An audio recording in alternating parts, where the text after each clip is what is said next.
ಮಳೆ ಕೈಕೊಟ್ಟ ಹಿನ್ನೆಲೆಯಲ್ಲಿ ಹೇಮಾವತಿ ಜಲಾಶಯದ ಒಡಲು ಬರಿದಾಗ್ತಾ ಇದೆ. ಜಲಾಶಯದ ಗರಿಷ್ಠ ಸಾಮರ್ಥ್ಯ 37.103 ಟಿಎಂಸಿ ಇದ್ದು ಇಂದು 14 ಟಿಎಂಸಿ ನೀರಿದೆ. ಆದರೆ ಬಳಕೆಗೆ ಕೇವಲ 9.707 ಟಿಎಂಸಿ ನೀರಿದೆ. ಬರಿದಾಗ್ತಾ ಇರೋ ಜಲಾಶಯ ನೋಡಿ ಜನರಲ್ಲಿ ಆತಂಕ ಶುರುವಾಗಿದೆ. ಚಿಕ್ಕಮಗಳೂರು, ಸಕಲೇಶಪುರ ಭಾಗದಲ್ಲಿ ಮಳೆಯೇ ಆಗ್ತಾ ಇಲ್ಲ. ಪರಿಣಾಮ ಹೇಮಾವತಿ ಜಲಾಶಯ ಬತ್ತುತ್ತಾ ಇದೆ. ಈ ಬಾರಿ ಮುಂಗಾರು ಮಳೆ ಕೈಕೊಟ್ಟ ಹಿನ್ನೆಲೆಯಲ್ಲಿ ಹಾಸನ ಜಿಲ್ಲೆಯ ಗೊರೂರಿನಲ್ಲಿರುವ ಹೇಮಾವತಿ ಜಲಾಶಯ ಬರಿದಾಗ್ತಾ ಇದೆ. ಹೇಮಾವತಿ ಜಲಾಶಯದ ಸದ್ಯದ ಚಿತ್ರಣ ಹೇಗಿದೆ ಅನ್ನೋದನ್ನು ನಾವೀಗ ನೋಡೋಣ. ನಾವೀಗ ಹೇಮಾವತಿ ಜಲಾಶಯದಲ್ಲಿದ್ದೇವೆ. ನೀವಿಲ್ಲಿ ನೋಡ್ಬೋದು, ಇದು ಹಾಸನ ತಾಲೂಕಿನ ಗೊರೂರಿನಲ್ಲಿರುವಂಥ ಹೇಮಾವತಿ ಜಲಾಶಯ. ಈ ಜಲಾಶಯದ ಗರಿಷ್ಠ ನೀರಿನ ಮಟ್ಟ 2922 ಅಡಿ. ಆದರೆ ಇಂದು ಇರುವಂತಹ ನೀರಿನ ಮಟ್ಟ 2890 ಅಡಿ. ಜಲಾಶಯ ಇರುವಂತಹದ್ದು ಜಲಾಶಯದ ಗರಿಷ್ಠ ಸಾಮರ್ಥ್ಯ 37 ಟಿಎಂಸಿ ನೀರು. ಆದರೆ ಇಂದು ಸಾಮರ್ಥ್ಯ ಇದೆ ಅದು ಕೇವಲ 14 ಟಿಎಂಸಿ ಮಾತ್ರ. ಅದರಲ್ಲಿ ಬಳಸೋದಕ್ಕೆ ಲಭ್ಯ ಇರುವಂತಹ ನೀರು 9.707 ಟಿಎಂಸಿ. ನೀವಿಲ್ಲಿ ಜಲಾಶಯದ ಚಿತ್ರಣವನ್ನು ಗಮನಿಸ್ಬೋದು. ಎಷ್ಟರ ಮಟ್ಟಿಗೆ ಜಲಾಶಯದಲ್ಲಿ ನೀರು ಇಳಿಕೆ ಪ್ರಮಾಣದಲ್ಲಿ ಹಿಂದಕ್ಕೆ ಹೋಗ್ತಾ ಇದೆ ಅನ್ನೋದನ್ನು ಸಹ ಜಲಾಶಯದಲ್ಲಿ ನೋಡ್ಬೋದು.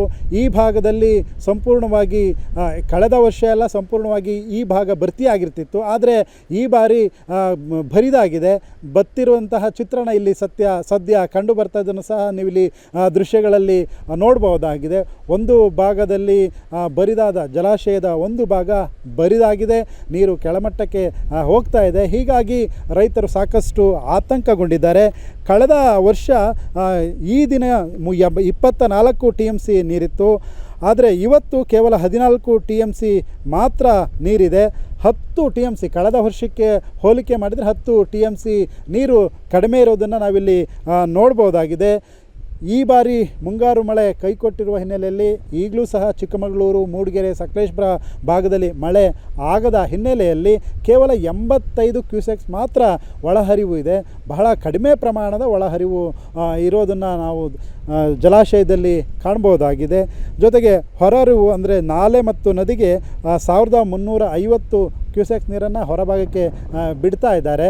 ಆದರೆ ಕಳೆದ ವರ್ಷ 3500 ಕ್ಯೂಸೆಕ್ ನೀರು ಒಳಹರಿವು ಇತ್ತು. ಕಳೆದ ವರ್ಷಕ್ಕೂ ಈ ವರ್ಷಕ್ಕೂ ಹೋಲಿಕೆ ಮಾಡೋದಕ್ಕೆ ಸಾಧ್ಯವೇ ಇಲ್ಲ. ಅಷ್ಟರ ಮಟ್ಟಿಗೆ ಒಳಹರಿವಿನ ಪ್ರಮಾಣ ಕಡಿಮೆ ಆಗಿದೆ. ಸಂಪೂರ್ಣವಾಗಿ ಒಂದು ಭಾಗ ಜಲಾಶಯದ ಒಂದು ಭಾಗ ಬತ್ತಿರೋದನ್ನು ಈ ಭಾಗದಲ್ಲಿ ಮರಳು ಕಾಣಿಸ್ತಾ ಇದೆ. ಅಂದರೆ ನೆಲ ಕಾಣಿಸುವಂತಹ ಸ್ಥಿತಿಯಲ್ಲಿ ಈಗ ಇದೆ.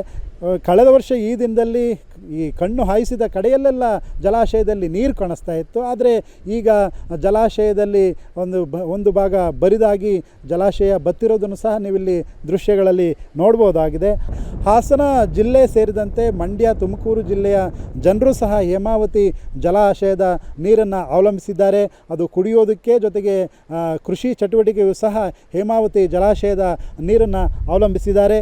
ಈ ಬಾರಿ ಮುಂಗಾರು ಮಳೆ ಇನ್ನೂ ಸಹ ಬಾರದೆ ಹೋದರೆ ಕುಡಿಯೋ ನೀರಿಗೂ ತೊಂದರೆ ಆಗುತ್ತೆ, ಜೊತೆಗೆ ಕೃಷಿ ಚಟುವಟಿಕೆಗೂ ಸಹ ಸಾಕಷ್ಟು ತೊಂದರೆ ಆಗುತ್ತೆ ಅನ್ನುವಂಥ ಆತಂಕ ಸದ್ಯ ರೈತರಲ್ಲಿ ಇರುವಂತಹದ್ದು. ಒಟ್ಟಾರೆಯಾಗಿ ಜಲಾಶಯ ಈ ಬಾರಿ ಬತ್ತಿದೆ. ಹೀಗಾಗಿ ರೈತರ ಸಾಕಷ್ಟು ಆತಂಕಗೊಂಡಿದ್ದಾರೆ. ಇನ್ನಾದರೂ ಮಳೆ ಬಂದರೆ ಮಾತ್ರ ರೈತರಿಗೆ ಒಂದಷ್ಟು ಸಂತಸ ಆಗೋದಕ್ಕೆ ಸಾಧ್ಯ. ಹಾಸನದಿಂದ ಕ್ಯಾಮ್ರಾಮನ್ ಶರತ್ ಜೊತೆ ಹರೀಶ್, ಏಷ್ಯಾನೆಟ್ ಸುವರ್ಣ ನ್ಯೂಸ್.